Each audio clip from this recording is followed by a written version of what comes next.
Inaitwa Eliudi Njoka. Nimeokoka na mpenda Yesu. Amen. Ni mchungaji, niko Kibaha, mkoa wa Pwani, na kwa neema ya Bwana pia ni mwangalizi wa sehemu ya Kibaha kati, na kwa sasa ni mwanafunzi, niko hapa CBC.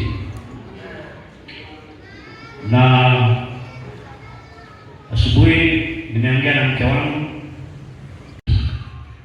fungu la Danieli sura ya 3. Ili mongeze palipokuwa anaongea hapa, yaani akaona kusa kabisa sehemu ya message yangu. Mungu yuko kazini sana. Danieli sura ya 3, tutasoma ule mstari wa kwanza hadi wa 30. Ni maandiko marefu kidogo, lakini kuna neno au kuna ujumbe wa nguvu sana katika fungu hili au katika sura hii. Tasoma kwa haraka. Danieli sura ya kwanza, ya 3 mstari wa kwanza hadi wa 30.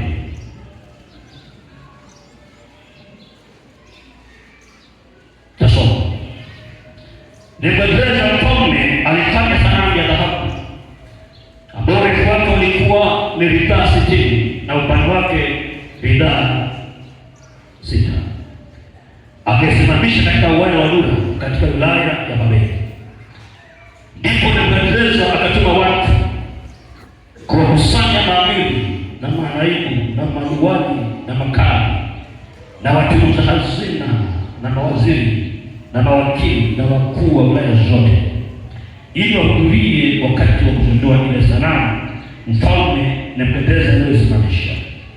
Ndipo maamiri na manaibu na maliwali na makali na watunza hazina na mawaziri na mawakili na wakuu wa wilaya zote wakakusanyika ili kuzindua ile sanamu mfalme Nebukadneza aliyosimamisha. Wakasimama mbele ile sanamu mfalme Nebukadneza aliyosimamisha. Ndipo piga mbiu akapiga kelele akisema, enyi watu wa kabila zote na taifa na lugha, mmeambiwa hivi: wakati mtakaposikia sauti ya panda na kinubi na kinubi na zeze na santuri na zomari na alama zote za ngoma, lazima kuamka na kuiabudu sanamu ya dhahabu mfalme Nebukadneza aliyosimamisha. Na kila mtu asiyeanguka na kuabudu atatupwa saa hiyo hiyo katika tanuru ya moto wakao. Basi wakati huo watu wa kabila zote waliposikia sauti ya panda na kinubi na kinubi na zeze na santuri na zomari na alama za ngoma, watu wote na mataifa na lugha wakaanguka wakaiabudu ile sanamu ya mfalme Nebukadneza aliyosimamisha. Basi baada ya Wakaldayo wakakaribia, wakaleta mashtaka juu ya Wayahudi. Wakajibu wakamwambia mfalme Nebukadneza, mfalme uishi milele, wewe ndiye mfalme, ulitoa amri ya kwamba kila mtu atakaposikia sauti ya panda na kinubi na kinubi na zeze na santuri na namna zote za ngoma, ni lazima anguke na kuiabudu ile sanamu ya dhahabu, na kila mtu asianguka na kuabudu atatupwa katika tanuru ya moto wakao. Wako Wayahudi kadha wa kadha ulioweka juu ya mambo ya wilaya ya Babeli, yaani Shadraka, Meshaki na Abednego. Watu hao mfalme hawakujali wewe na hawakutii miungu yako wala kuiabudu ile sanamu ya dhahabu uliyosimamisha. Basi Nebukadneza akatoa amri kwa hasira na ghadhabu waletwe hao Shadraka, Meshaki na Abednego. Basi wakawaleta watu hao mbele ya mfalme. Nebukadneza akajibu akawaambia, Shadraka, Meshaki na Abednego, ni kwa makusudi hata mtumikii Mungu wangu wala kusudia sanamu ya dhahabu iliyosimamisha. Basi sasa kama mkiwa tayari, wakati mtakaposikia sauti ya panda, filimbi na kinubi na zeze na santuri na zote za ngoma, kuanguka na kusujudia sanamu iliyosimamisha. ni vema. Basi bali msiposujudia mtatupwa saa hiyo hiyo katika tanuru iwakayo moto. Neni nani Mungu yule atakayewatoa ninyi na mikono yangu? Ndipo Shadraka na Meshaki na Abednego wakajibu wakamwambia mfalme, mfalme, hamna haja kujibu katika neno hili kabla sasa kuhubiri. Haleluya! Hebu mtazame mwenzako, mwambie hivi, waweza kutishwa lakini usitikisike. Mwambie kwa sauti, sisikia sauti ya kusaidia na kamani. Mwambie waweza kutishwa. Mwambie waweza kutishwa lakini usitikisike. Lakini usitikisike. Pige Bwana makofi makubwa sana. Kitabu hiki mtandani na mwandishi Danieli mwenyewe, na mwaka wa kuandikwa ni mwaka wa 1936 hadi 1950, na mada kuu katika kitabu hiki ni enzi ya Mungu katika historia.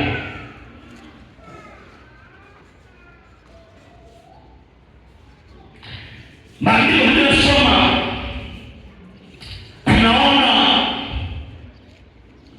vijana watatu Wakebrania, yaani Shadraka na Meshaki na Abednego,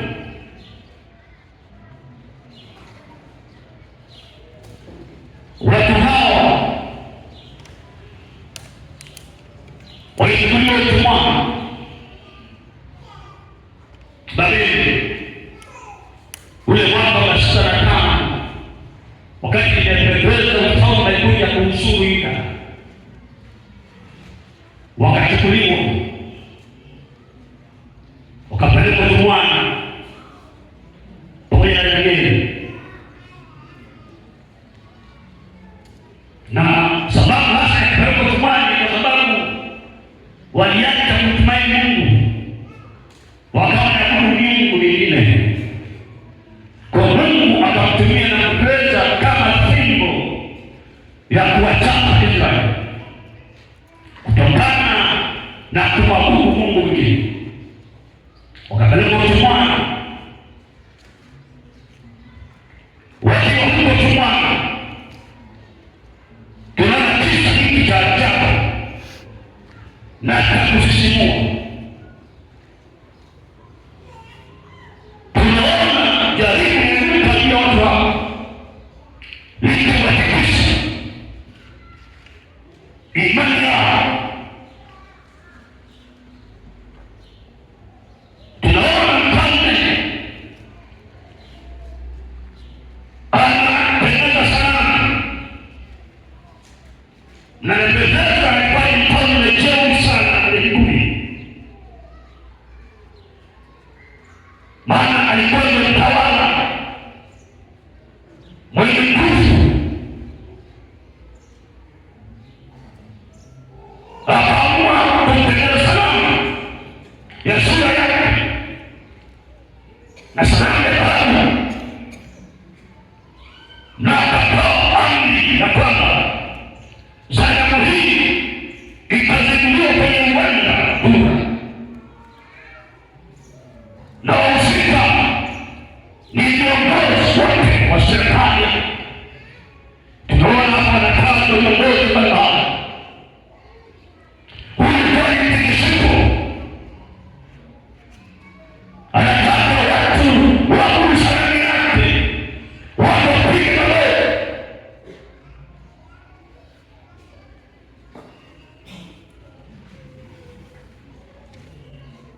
Na leo hasa wengine hao kutikiswa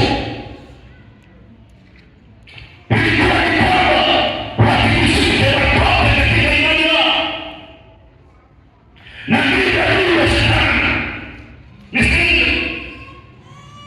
Shetani neno lake anataka kuleta mtikisiko, anaweza kutumia kitu chochote ili akutikise.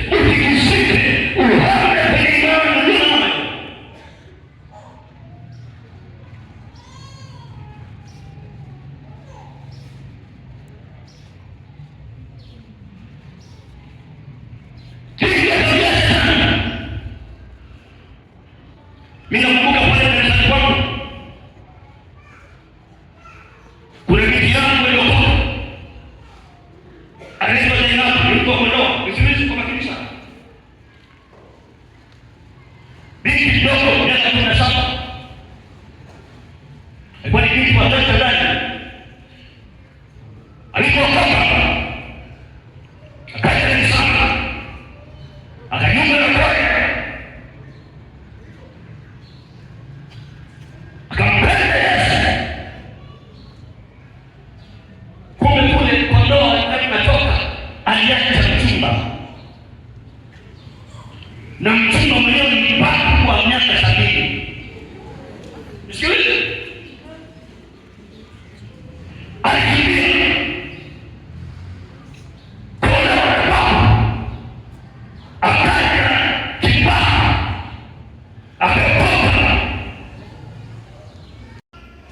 na la mwisho,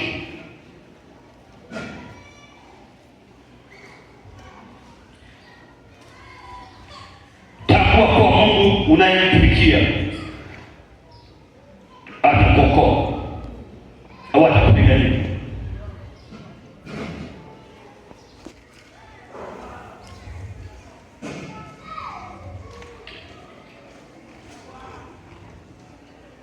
Mstari wa 17 unaendelea kumjibu, kama ni hivyo Mungu wetu unayemtumikia aweza kutokoa na tanuru ile iwakayo moto, naye atatuokoa na mkono wako Bwana. Sikweli kabisa, havijana walijua Mungu yao anaweza kuokoa. Ile ikawa ni habari mbaya kwa mfalme na Yesu. Biblia inasema yale majibu ya wale vijana yakamfanya mfalme akakasirika, akajenga ghadhabu, akaamuru wale vijana wafungwe, wakafungwa mikono na miguu. Alafu akasema, nadhani wakomesha washenzi hawa, tanuru ya moto itokewe mara 7 kuliko desturi yake. Moto ukachochewa ukawaka ambao si kawaida. Vijana hao wakafungwa na wanaoshuhudia moto wakafungwa. Moto ulikuwa ni mkali, wale makomando wanakuwatupa. Biblia inasema ule moto ukawalanga makomando. Vijana 3 wakaingia ndani ya moto, wakaingia ndani ya moto. Yesu Mnazareti akashuka mwenyewe akaingia kwa tanuru. Yesu mwenye uweza, Yesu muumbaji. Ule moto hauna nguvu juu yao. Moto unawaka, jamaa wanatembea. Moto unawaka, jamaa wanatembea. Moto unawaka, jamaa wanatembea. Piga makofi makubwa. Wanatembea katikati ya moto, wanatembea katikati ya moto. Mfalme akapiga butwaa.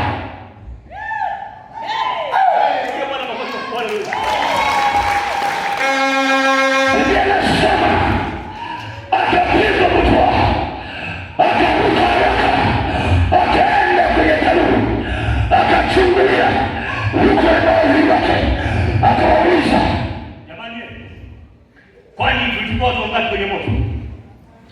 Waambia 3, sio nani, najua 3. Lakini hata Bwana naona ni bluu. Ninaona watu wale alafu wanatembea kwenye moto, naona madhara. Alafu huyu mtu wa nje si wa kawaida, ni mfano wa mwana wa Mungu. Bado kuja na kawaida kwa haleluya. Waida si wa kawaida. Ndipo akapiga sauti akasema, wewe Sadaka, basi kibebelebo, watumishi wa Mungu aliye juu anamtambua na Mungu wa mbinguni. Akasema, njoni huko nje, njoni huko nje. Wale vijana makomando wakiwa wanamjua Mungu wao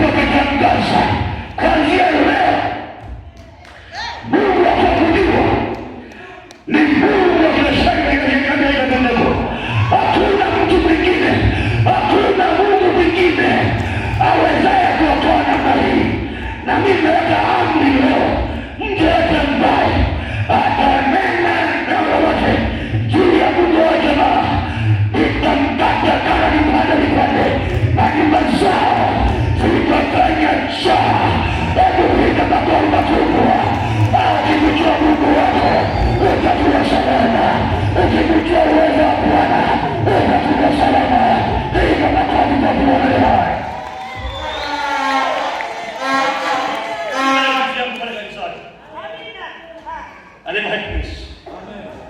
Ndiye afisa utumishi pale Kibaha. Happiness bado kuolewa. Amekaa miaka 17. Hana mtoto. Sikiliza. Ikainuka vita kubwa kwa mume wake na kwa wazazi wa mume wake. Akatukana medani. Unajaza choo, wewe mwanamke gani? Wamama mnajua changamoto kama huna mtoto. Sikiliza. Sikiliza, nazungumza uwezo wa Mungu. Ukimjua Mungu wako na uwezo wake. Petro kama mwanamke. Mume wako anafanyia vituko kila aina.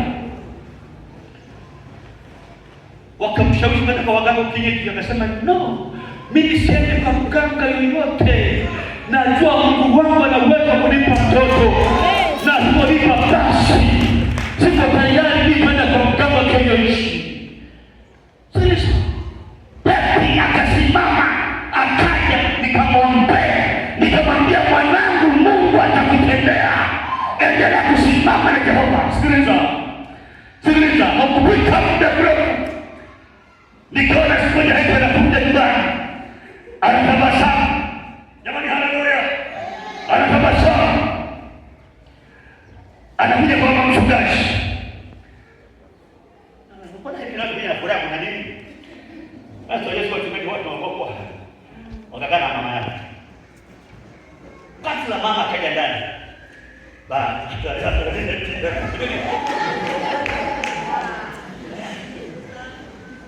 Mwezi wa pili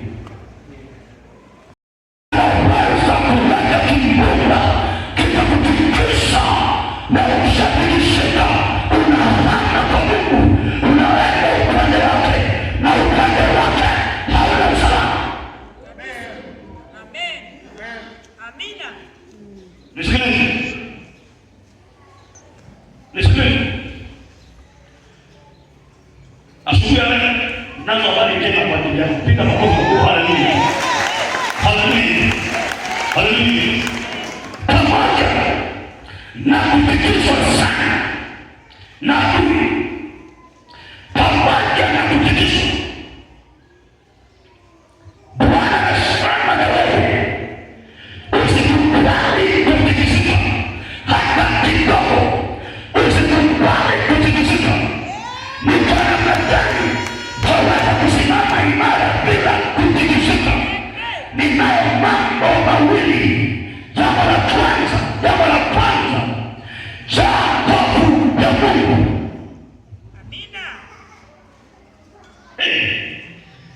Tasoma leo Mstari wa 16. Haya ni majibu ya hao vijana watatu.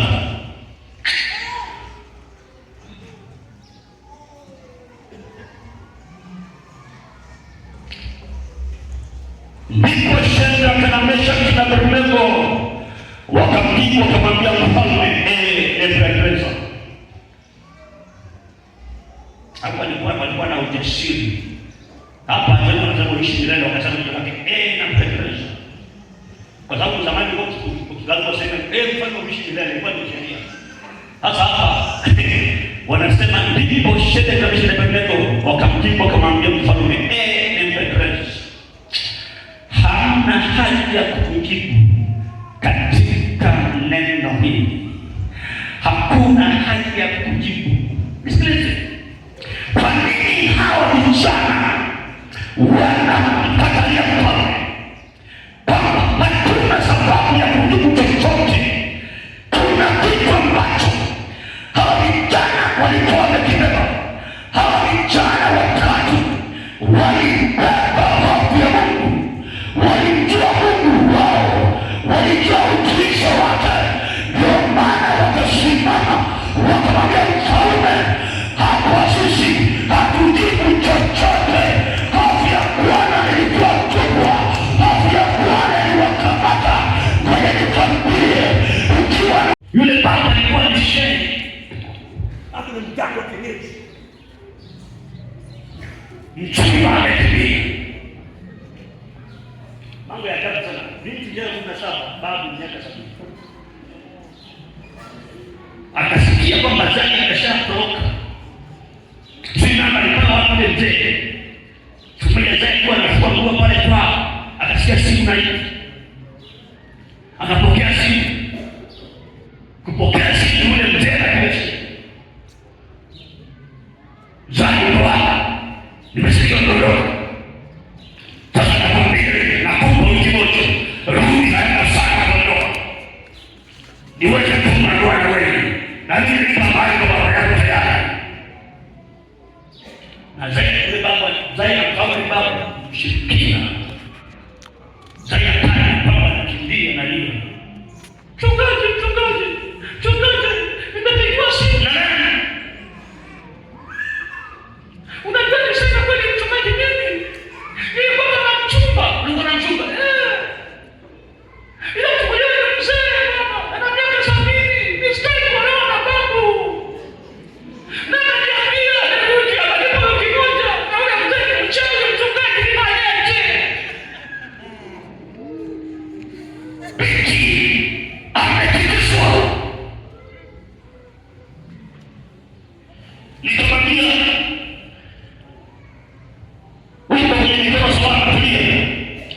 umekuja hapa pamoja na Yesu wako, hakuna kurudi kwa ndoa. Tulia, Mungu atakupigania. Amen. Yule baba akaendelea siri. Sasa bahati mbaya mimi nikaenda chuoni Arusha mwaka 2007.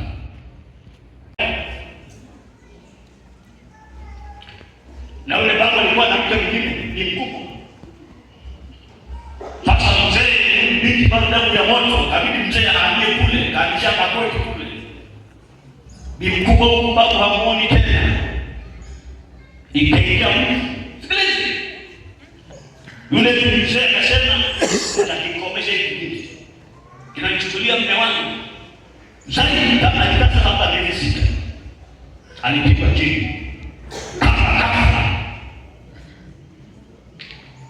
Na yeye huwa ni ule pigi au tetetu. Mwanangu yule aliposikia habari kwa Arusha, moyo wangu ukaumia. Alijua anapanya nafsi yake kwenda ndani ya kanisa. Ametikiswa na atakubali kutikisika.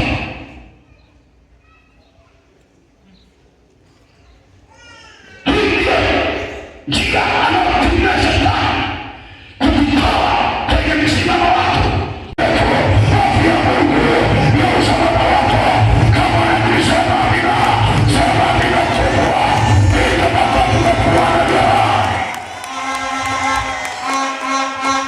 Kuna mwana kijana usiku, kusoma mwana za kisa. Kuna mwana usiku, mambo za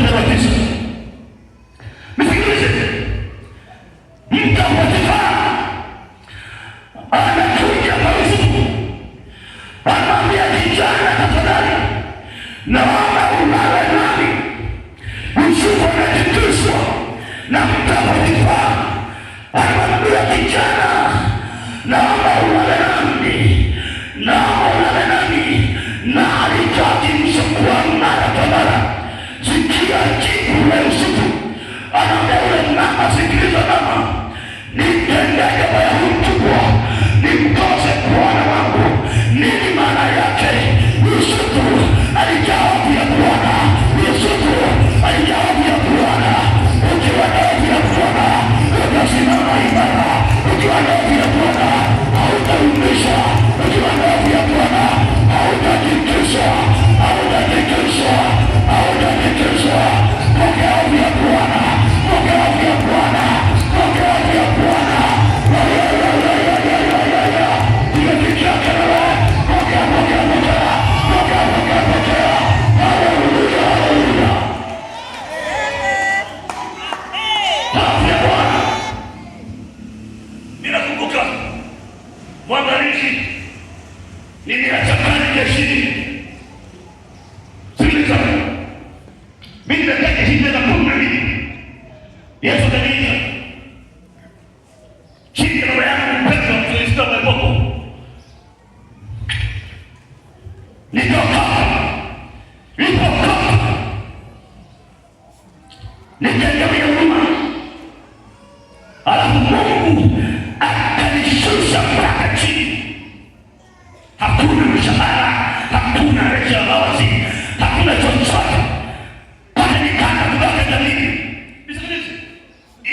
vita vile ndani na waka moto sio kawaida. Akaja kijana mmoja. Kwa haya ni shida. Pale mshahara. Na anajua mimi na kwa shida. Na jeshi. Akaambia bwana. Nakuingia siri. Nakuja jioni kabisa ni bwana mkeo mkaifua hiki. Bwana mtajiri. Dirigani. Bwana nataka tuvamie shiri. Kuna tuomba kwako samahani lakini usielewe vibaya. Naomba nifanyie mpango wa sala sehemu. Nikishapata sala Bwana, mimi kesho nakupa laki 9 kesho. Nalipa sala, alafu nakupa laki 9 kesho. Baada ya kiki una milioni moja hapo kesho. Na wakati wewe hadi na tembea mwanangu yuko hapa ndani. Na tembea naangalia chini. Nikiona nani kizibo cha kana najua hapa ni hela shilingi 100 kupiga mna hela. Na sio watu ambacho pesa hizi za televisheni. Hali mbaya. Na nazo nifanye mpango sana. Nikapata sira ya Mungu. Hofu ya Mungu nikamwambia sikiliza. Umekosea kuja kwangu. Mimi ni mama nyingine, sio mjaka wa zamani. Mimi nimewapenda na mpenda Yesu. Na nakwambia unakwenda kwenye dhambi. Sasa hivi tu. Maana sasa utakuwa wewe. Nilipomalikia katika kazi kubeba msamaha. Samahani kwa samahani sana. Samahani au nimekosea kabisa. No! Mimi ni namba niliyotoka kwa zamani. Akaondoka kwa hiyo. Ndani kimenisaidia. Kuto kutikiswa.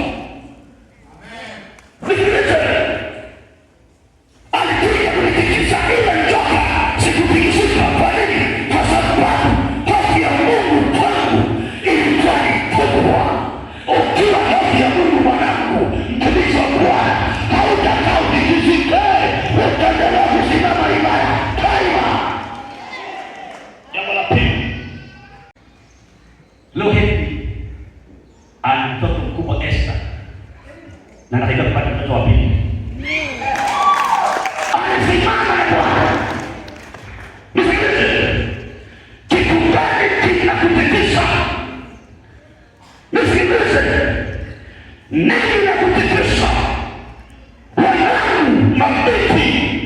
Kitu gani kinakutikisa?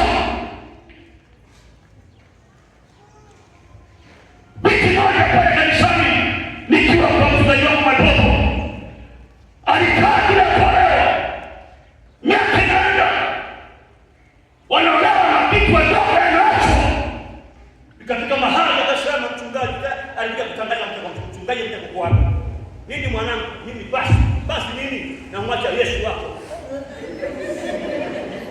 Kwa nini? Mimi naenda kwa leo, nimechoka. Nitazeka bila Mungu. Baba akamwambia, mwanangu, kwa maana Yesu atakufaa tena. Yesu ni bora au mnao ndio bora? Mimi naenda kwa leo mchungaji, sitaki kujua. Mimi naenda kwa leo. Akaanza kwenda, sasa nipikiko msaidizi. Kwenye akapata mume. Ila akapata mume jambazi na ngao. Sio kila mume